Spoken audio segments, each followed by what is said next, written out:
Alright, today is Sunday, November 5th, and I'm walking outside right now, and it's honestly so surreal to see the leaves, just all of them have fallen basically, and they're all dried up and crisped up on the ground, and I think in a matter of a few weeks or so, they're all just gonna like disintegrate and kind of go back to the earth. Like, it's kind of crazy how just a few weeks ago everything was so like beautiful fall and orange and pink and purple, and there was just so many leaves on the trees and they were so pretty. But then a snowstorm came later that week and it kind of made all the leaves fall off because of the weight of the snow. I guess it's just another sign of how ephemeral things are. Like, one moment it's there and then another it's gone. So crazy to me. And I'm getting to the end of the artist way. I only have about 2 weeks left. And it's kind of made me wonder, like, what am I gonna do after this and what my plans are for the future. And honestly, I have a lot of ideas. You know, this isn't what I'm defined by, and I don't want to see myself as like a perpetual work in progress. Because in a way, I know who I am, and I know that, you know, every single time that I have an idea come to mind, like, I'll write it down, put a plan in motion, act upon it, and it'll come true. Because that's kind of how I've gone about my creative process and my entire life in general. You just try and now all I can do is move forward. Hi guys, welcome back to my channel for another Artist Way vlog, the final Artist Way vlog actually. We're starting out at the end of week 11 with my artist date. I decided to take a train to downtown Denver to visit the Shop at Matter bookstore. Shop at Matter is a local Black-owned bookstore on Market Street that sells books on art, creativity, design, social justice, children's books, zines, and so much more. The bookstore also houses Matter Studio, which is a design firm owned by Rick Griffith. He's done a lot of concert poster designs that you can check out, as well as political posters and very type-focused design work.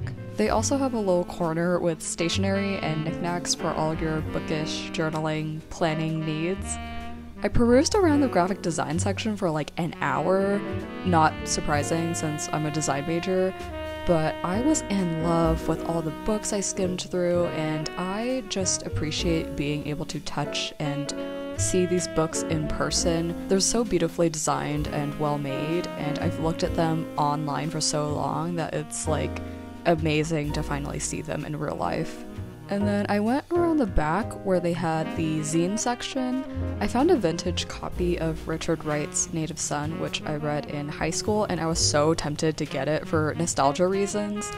But my eyes landed on this mixed feelings sticker book that I've actually been meaning to buy. It has 1,000 stickers for everything you need, so why wouldn't I get it? But yeah, this bookstore is so full and wonderful and cozy. Great vibes all around. Highly recommend to check this place out if you're in the Denver area. And then I got super hungry, so I strolled over to Milk Market. It's a really big, busy, bustling food and vendor marketplace, and it's just as overwhelming as the first time I came here, so I was a little lost. I circled back to one of the restaurants that sells pasta and ordered a bucatini al limon along with a tiramisu. I ordered the pasta to go, which I thought was a bad idea, but then the pasta got really cold really quickly, so I packed it up and walked back to the station, got home, microwaved it, so getting it to go wasn't a bad idea after all. A nice moment of synchronicity, I guess.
Okay, so I'm back in my car from Ross. I originally went to Target because I wanted to find a mason jar to fulfill the God jar assignment, because I didn't have any like jars in my house that I could easily like, you know, reuse or find another purpose for, especially with like a lid or like a little hole in it to put paper through. Yeah, I was like wandering aimlessly around Target and I couldn't find what I wanted, so I went to Ross and I still couldn't really find what I wanted. So I kind of just shopped around. I grabbed like a big old like baking sheet tin because I honestly just like, I love baking and I love cooking, and one of the things that I need to make life a bit more convenient for me when I'm baking cookies and all that is like a big old baking sheet. Yeah, I got this big old boy that like covers up the entire frame. Yeah, I was walking around with that under my arm and I was looking through like the tea kettles and, you know, I was trying to find mason jars, and I was looking through the candle section, and I really wanted this green one, like the winter cypress one that I showed in the footage. But a part of me was like, oh my god, like if I get it, then I have to burn through it first before I can even use it. And then it dawned upon me that I do have candles. I do have candles at home that I have burned through, and like they're pretty much ready to use, and they have, you know, they could be used as a jar, they have a lid and everything. So I was like, what am I doing here? I don't need a new jar, I don't need a new container because I have candle jars at home. So I went back to the cooking kitchen aisle and I grabbed myself a baking tin because I didn't need to buy like another jar or anything. So I was like, I'm gonna treat myself to another baking item. Although I do find this to be pretty necessary because I do want to get more into baking cakes, but also Thanksgiving is next week and my mom put me up to the task of baking pumpkin pie. So I got this. This is like a springform log, so I can remove the bottom, which is very convenient for pies and cakes and presentation and all that. So yeah, that's what I got. So I didn't really need to be here, but hey, if I wasn't here, I wouldn't have realized that I had something at home that I could use as a God jar. So there we go.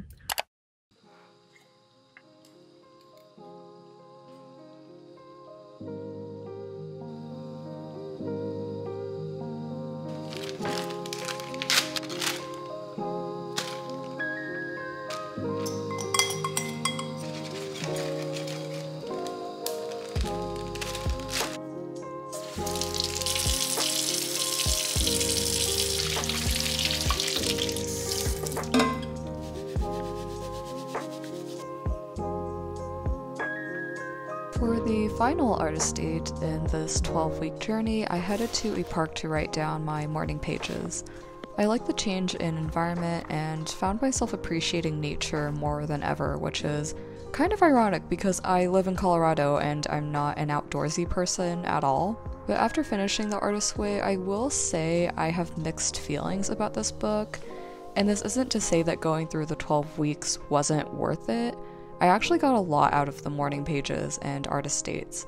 I found myself being more present and in the moment. I'm taking more risks and putting myself out there. I'm more aware and appreciative of nature and its changing seasons.